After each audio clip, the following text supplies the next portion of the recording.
Varicose veins కి సరైన చికిత్స కోసం సంప్రదించండి ఎవిస్ హాస్పిటల్. నమస్తే రమ్మగారు. నమస్తే జయ. రమ్మగారు, అదృష్టం దేంట్లో ఉంటుందండి? మన ఆలోచనలోనా, మన విధానంలోనా, ఎక్కడ అదృష్టం మన ఏ వస్తువులో ఉంటుంది? ఏమో చెప్పలేకపోతాను జయ. నిజంగా అలా చెప్పగలిగితే అవే కొనేసుకుంటాం. ఇది అదృష్టం అని చెప్తారు.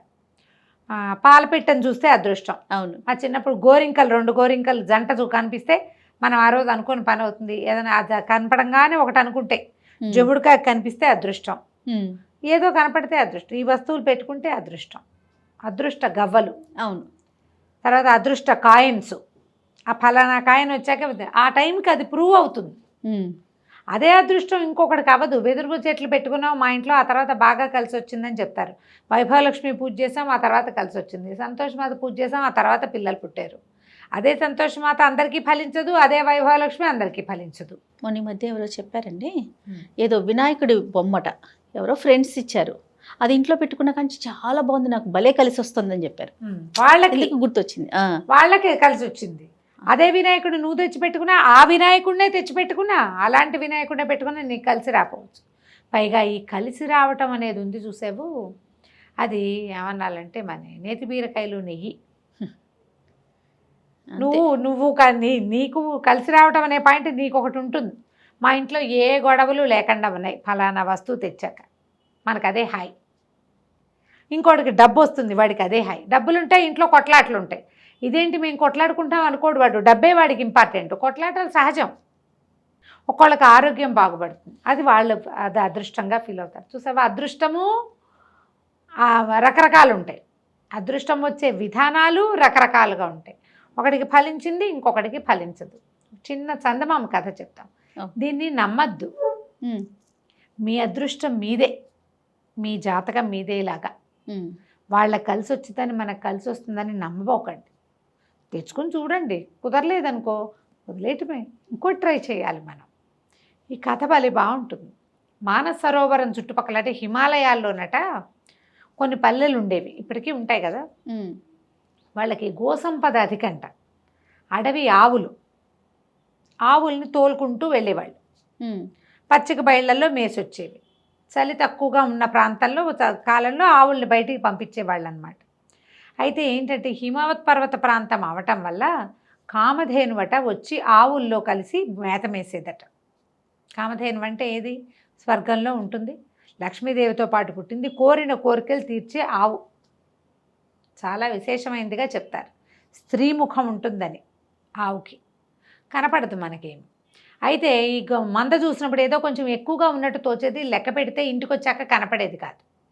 వెళ్ళేటప్పుడు 100 ఉండేవి, వచ్చేటప్పుడు 100 ఉండేవి, మధ్యలో ఏవో ఎక్కువ ఉన్నాయి అని భావన కలిగించేది, కానీ ఉండేది కాదు. వచ్చి ఆవిడ ఏంటంటే ఆలమందలతో పాటు కలిసి అక్కడ తిరగడానికి గ్రేజ్ గొడ్లు తిరగాలి కదా ఆవులు, పాపం బాగా నడిచి తిని చేస్తే వాటికి అరుగుదలకు వచ్చి పాలు బాగా వస్తాయి. అయితే రోజు ఇట్లా తిరిగేది. అయితే ఆ ఊళ్ళలో ఒక ముసలి ఒకతను ఉండేవాడు. అతనికి సొంత గొడ్లు లేవు, పాపం సొంత ఆవులు లేవు. అతనుకున్న ఏకైక ఆస్తి ఒక కావడి బద్ద మాత్రమే. ఆ కావడి బద్దతో అతను ఏం చేసేవాడు, ఈ ఆవుల వెనకాల వాళ్ళ జీతం ఇస్తారు, ఆవుల వెనకాల వెళ్తే ఆవుల వెనకాల వెళ్ళి ఆ కాస్త జీతం అతనికి సరిపోయేది కాదు, పెద్ద కాపురం. ఆ చితుకులు అవి ఎండుకర్రలు అవి ఏరుకుని కావడికి 2 పక్కల వేసుకుని కావడి మోసుకుంటూ వచ్చేవాడు. చాలా బాగుండేది అతని జీవితం, హాయిగా ఉండేవాడు. మొత్తానికి ఏదో వచ్చేవి, సరిపోయేది. అయితే ఏమైందట, ఒకరోజు ఆయన ఏం చేశాడు, ఆవులు ఏవో పరిగెడుతుంటే ఈ కావడి బద్ద ఉంది కదా, ఆ బద్దతోటి హెహే హెహే హెహే అని ఆవుల్ని అదిలించాడు. అదిలిస్తే ఆ మందలో ఆ రోజు కామధేను ఉంది. ఓహో, ఈ కామధేను ఒంటి మీద రోమాలు ఉంటాయి కదా, మామూలుగా ఆవులకు ఒంటి మీద సన్నటి నూగు ఉంటుంది కదా, ఆ ధేను ఒంటి మీద ఉన్న రోమాలు ఒక 2-3 ఆ కావడి బద్దలో చిక్కుకున్నాయి. కావడి బద్ద చిన్నగా పగుళ్ళు వేస్తే, కావడి బద్ద అంటే వెదురుది కదా, వాస బొంగుని ఇట్లా ఉంచుతారు ఆ మధ్యకి చీల్చి. ఇతను ఏం చేశాడు, ఆ బొంగుతో అదిలిచ్చాడు. తర్వాత సాయంకాలం వచ్చేటప్పుడు చితుకుల్ని పోగు చేసుకున్నాడు. పోగు చేసుకుని భుజం మీద వేసుకుంటే తేలిగ్గా ఉంది, 2 పక్కల చితుకులు ఉన్నాయి.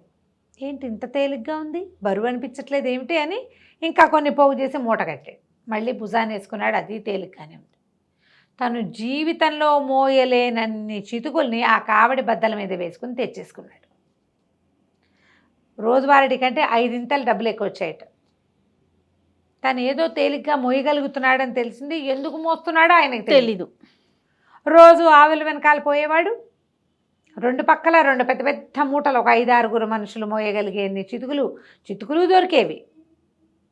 హాయిగా పట్టుకొచ్చేసుకునేవాడు. దాన్ని నిండా వేసుకుని భుజాన్ని మీద వేసుకుంటే చీమ పక్షి రెక్కలాగా ఉండేది. అది పక్షి కల్లే, బరువే తెలిసేది కాదు. ఇంకా ఏరలేక విసుగు పుట్టేది.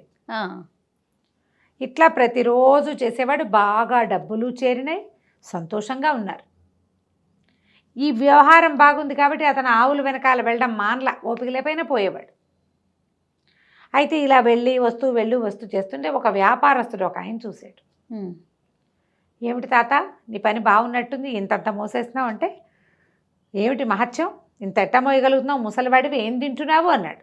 తిండిలో ఏముంది బాబయ్య, అదే రొట్టెలు అదే కూర. మహత్యం అంతా నా కావిడి బద్దలో ఉంది. ఈ బద్దని భుజం మీద తెచ్చుకుంటే బరువే తెలియదండి. నేను ఇంటి దగ్గర బస్తా మోయలేను, కానీ కావిడి బద్దతోటి మాత్రం మోసేస్తా. ఇది మహిమగల కావిడి బద్ద అని చెప్పాడు. చెప్పి కానీ మనకు కొంతకాలం చేస్తూ ఉంటే ఇంతకుముందు ఇది లేదు, ఇప్పుడు కొత్తగా వచ్చిందే అన్న అవగాహన మనకి రాదు. ఎప్పుడో స్ట్రైక్ అవుతుంది. స్ట్రైక్ అయినా దాన్ని మనం పోగొట్టేసుకుంటాం. ఈ ప్రస్తుతం లభిస్తున్న తీవ్ర సుఖం మీదే ఉంటుంది మన దృష్టి అంతా. మనుషులం కదా. సరే, ఆయన ఏమన్నాడు, ఏదే బద్ద ఇడిదే అని పుచ్చుకున్నాడు. పుచ్చుకుంటే కావిడి బద్దకి ఒక తూకంగా ఒక బరువు ఉంటుంది ఖచ్చితంగా. ఇంత పొడుగు వాసం పొంగు కదా, బరువు లేకుండా ఎలా ఉంటుంది? అవును, ఈయనది ఈకలా ఉంది. అయ్యో బాబోయ్, ఏమిటి ఇంత తేలిగ్గా ఉంది, చాలా బాగుంది, సరే నాకు ఇచ్చేసి 300 దినారాలు ఇస్తానన్నాడు. 300 అంటే ఆ ముసలివాడి జీవితాంతం కూర్చొని తినచ్చు. ఆయన ఏమనుకున్నాడు, ఇంత బరువు తక్కువగా ఉండే వస్తువుతోటి మరింతగా పనిచేయించవచ్చు పని వాళ్లతో అని చెప్పి తీసుకున్నాడు. కానీ చేశాడు. 300 చేతిలో పెట్టాడు. ఈ ముసలివాడు అప్పటికి 1-2 నెలల నుంచి బోళ్ళన్ని డబ్బులు దాచుకున్నాడు. ఈ 300 దానికి ఎడిషన్ అయింది. అతనికి తెలియదు. తన అదృష్టాన్ని తనే తెలియక 300కి అమ్మేశాడు. అయినా అతనికి అది ఎక్కువే. ఇంకా పని చేయక్కర్లేదు, అది పెట్టుకుని తినచ్చు, అదొక ధైర్యం ఉంటుంది, డబ్బు. ఇలా ఆలోచించుకున్నాడు. ఈయన ఏం చేశాడు, వ్యాపారస్తుడు ఆ బద్దని అటు ఇటు తిప్పి పరిశీలించాడు. ఏమిట్రా అని. మధ్యలో కొన్ని చోట్ల పుల్లలు రేగిపోయి ఉన్నాయి. అంటే ఇప్పుడు మా వెదురు బద్దలో కొన్ని చోట్ల లేస్తాయి, మనం ఏదైనా పట్టుకుంటే కసక్కు దిగుతాయి చూడు, సన్న పేళ్ళుగా ఉన్నాయి. ఈయన ఏం చేశాడు, ఇంటికి వెళ్ళేటప్పుడు మధ్యలో ఎక్కడో ఒక వడ్రంగి పడి ఉంటే, అరే దీన్ని సన్నగా చిత్రికి పట్టి ఇవ్వని అది తీసి ఆ చేతిలో పెట్టాడు. ఆయన ఏం చేశాడు, చిత్రికి పట్టేది ఇట్లా రాసేది ఉంటుంది కదా, రాసేసాడు, బాగా గీసి పారేసాడు. గీసేసరికి లేచిపోయిన పేళ్ళన్నీ లేచి వచ్చేసినాయి. వాటితో పాటు కామధేనువు శరీరం నుంచి వచ్చిన రోమాలు కూడా రాలిపోయినాయి.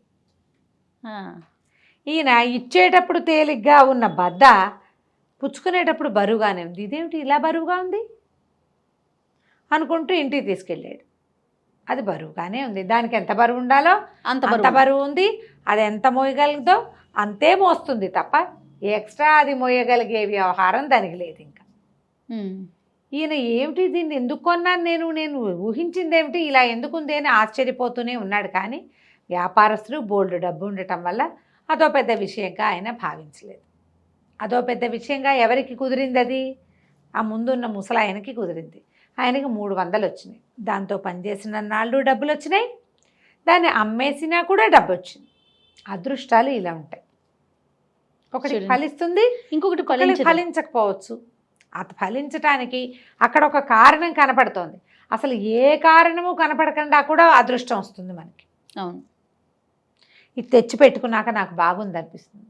ఓ వినాయకుడి ప్రతిమ, ఓ లక్ష్మీదేవి ఫోటో, లేదా ఒక ఏమంటారు మనీ ప్లాంట్ మొక్క, ఒక కొత్త వెండి వస్తువు, ఒక బంగారు వస్తువు, అది కొన్నాక చాలా వచ్చినాయి.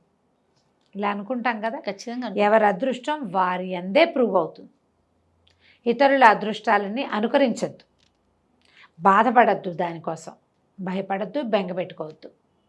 మన అదృష్టం ఎందులో ఉంది అంటే ఆ టైంకి మన గ్రహస్థితిలో ఉంటుంది అంతే. వస్తువు ఒక వ్యాజమే. కలిసి వచ్చిన వస్తువులు, అచ్చొచ్చిన వస్తువులు అలా భావిస్తాం. అచ్చొస్తే మీకే అచ్చొస్తుంది, అచ్చొచ్చింది ఇంకోళ్ళకి ఇవ్వబోకండి, చక్కగా ఉంచుకోండి. తప్పకుండా. అంతే సంగతులు. నమస్తే రమ్మగారు. నమస్తే చెయ్యి.